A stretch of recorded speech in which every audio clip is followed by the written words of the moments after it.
Reservation 10 ఏళ్ళే ఉండాలని doctor Ambedkar చెప్పారు.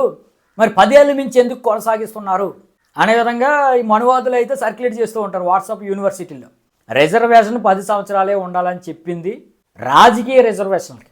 ఇక్కడ 2 రిజర్వేషన్లు ఉన్నాయి. రాజకీయాల్లో రిజర్వేషను, ఉద్యోగాలు చదువుల్లో రిజర్వేషన్. ఉద్యోగాలు చదువుల్లో రిజర్వేషన్కి లిమిట్ అనేది లేదు. ఎప్పుడైతే భారతదేశంలో అందరూ కూడా సమానం అవుతారో, అందరూ ఆర్థిక స్థితి ఒకేలాగా వస్తుందో, ఈ నిమ్మన వర్గాల మీద దాడులు ఎప్పుడైతే ఆగిపోతాయో అప్పటి వరకు కూడా ఈ రిజర్వేషన్లు అనేవి కొనసాగుతాయి. ఆ రిజర్వేషన్ల గురించి కాదు ఆయన చెప్పింది. 10 ఏళ్ళు ఉండాలనే రిజర్వేషను రాజకీయ రిజర్వేషన్ గురించి. ఆ 10 ఏళ్ళు కూడా 10 ఏళ్ళ తర్వాత క్లోజ్ చేసేయండి అని చెప్పలేదు, రివ్యూ చేయండి అని చెప్పాడు. ఫర్ ఎగ్జాంపుల్ మీరు ఒక డాక్టర్ దగ్గరికి వెళ్తారు, ఏదో జబ్బు ఉందని వెళ్తారు, ఆయన ఒక ట్యాబ్లెట్ ఇస్తారు. ఈ ట్యాబ్లెట్ వాడు ఒక 5 రోజుల తర్వాత రమ్మంటాడు. 5 రోజుల తర్వాత చూసి ఆ ట్యాబ్లెట్కి తగ్గకపోతే వేరే ట్యాబ్లెట్ ఇస్తానంటాడు. అంటే 5 రోజుల తర్వాత ఆయన వాడటం మానేయండి అని చెప్పడం కాదు కదా, మీరు చెప్పేది అలాగే ఉంది. 10 ఏళ్ళ తర్వాత రివ్యూ చేసుకోమన్నాడు డాక్టర్ అంబేద్కర్ గారు. ఓ ట్యాబ్లెట్ ఇచ్చాడు, 10 ఏళ్ళు వర్కౌట్ అవ్వలేదా 20 ఏళ్ళు పెంచు, 20 ఏళ్ళు వర్కౌట్ అవ్వలేదా 30 ఏళ్ళు పెంచుకోండి అన్నాడు.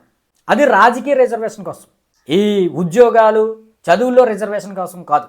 రాజకీయాల్లో అణగారిన వర్గాలు ప్రాతినిధ్యం కూడా ఎక్కువగానే ఉంది అని మీకు అనిపిస్తే పార్లమెంట్లో కానీ అసెంబ్లీలో కానీ ఈ అణగారిన వర్గాల ఎమ్మెల్యేలు ఎంపీలు ఎక్కువగా జనరల్ కేటగిరీలో కూడా గెలిచి పార్లమెంట్కి వెళ్ళే స్థాయికి వెళ్ళారని మీకు అనిపిస్తే ఈ రిజర్వేషన్ క్లోజ్ చేసుకోండి, రివ్యూ చేసుకోండి అనే విధంగా డాక్టర్ బిఆర్ అంబేద్కర్ గారు చెప్పారు. కానీ ఆ రిజర్వేషన్ని వీళ్ళు ఆపరు. ఆపుంటే పాటికి మనకు రాజ్యాధికారం వచ్చేది భయ్య. ఆ రాజకీయ రిజర్వేషన్ కానీ ఆపుంటే మన వాళ్ళైనా సొంతంగా పార్టీలు పెట్టి రాజ్యాధికారం కోసం పోరాటం చేదురు. ఇప్పుడు రాజకీయంగా రిజర్వేషన్లు ఉండటం వల్లే ఎవ్వరూ కూడా రాజ్యాధికారం కోసం పోరాటం చేయట్లేదు.